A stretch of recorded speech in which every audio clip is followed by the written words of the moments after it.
Hey guys, Joe Kulas here once again for K-Tactical. So today, doing a video on taking off, not necessarily I guess taking off the handguards, and like for example, say you have wood and like a grip that you want to take off a gun, and, and putting on a new one, which for example, I took this off an AKMS, and I put on a Timbersmith wood on the underfolder, but a lot of people get to be curious on how do I take the, how do I take this off of the gas tube, which is honestly, it's not a bad question, because when, again, for people that aren't too familiar with guns, which this channel is more or less dedicated for that, you have a lot of, well, how do I do this, how do I do that, and it's pretty simple. Now, and again, this is for installing and taking off. On the rear, again, ideally, you would have some sort of table with a vise on it. That would be ideal by all means. And then what you're going to do if you have that, simply put the rear in the vise or a wrench, because a wrench will work just as well.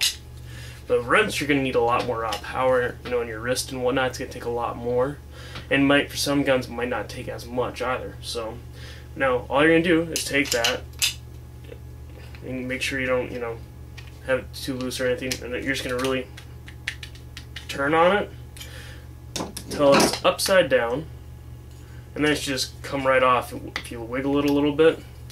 Now, there you go. And this is the same for Duracoating. If you want to just refinish this, if you have crappy wood on a Romanian and you want to refinish it, there you go. It works. Now as well, one thing you're going to mention is the retaining clip. The Timbersmith wood that I'm putting on here originally didn't have a retaining clip. So that is just kind of a perk. I'm taking off that wood and putting on here. Now to put on, it's the same way. The bottom part, is where it's ridged and whatnot. You're going to put the bottom on, and then you're going to just do the same exact thing. Make sure that retaining clip is lined up right as well. Now one thing to note as well, you can kind of see where that clip or sizing ends on the end.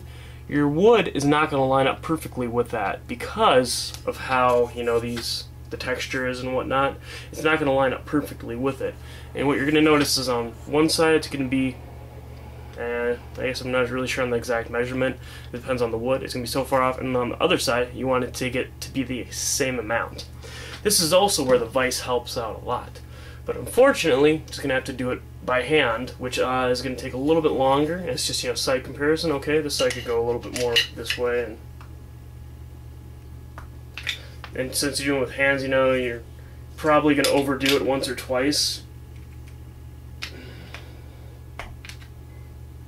because you're trying to do it slow, but you're putting a lot of power into it. So this is, again, where the vise just comes in handy. It's just going to take some trial and error.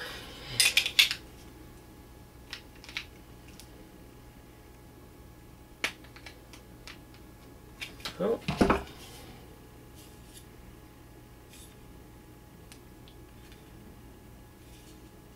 No, I'm just a little bit still. And as well, one thing that again mentioning this a little bit later, one thing I did notice, if you're having trouble, you just go back and keep on overdoing it. Go out even more. And so that way you're not, you're putting that a little bit of pressure, and obviously you're having the air. Just go out a little bit more, and then hopefully that way it'll kind of correct it when you bring it in.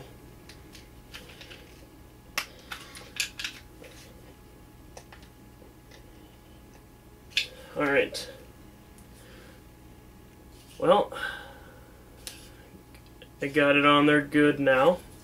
As well, if you even have a table or kind of planting it against your rib cage or stomach or something of that sort, getting that little bit of leverage definitely can help as well.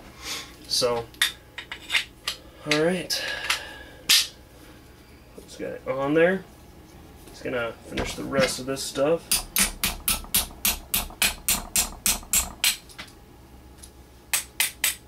Whoop. I overdid that.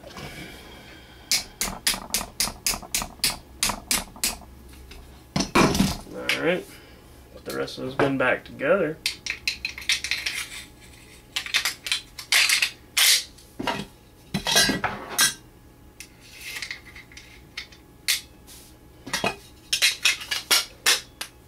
So, as you can see, pretty smooth looking, and you know, it's much cooler looking in comparison to it would before. So, but that is just, you know, a simple way of doing it. Again, whether you're finishing the forearm itself, and or maybe you're going to Duracoat the gun and you want that wood off of there, you know, so because, you know, you obviously don't want to Duracoat wood, but unless you have the additives, even then it's still, I think it's ugly, but I like just wood as it is.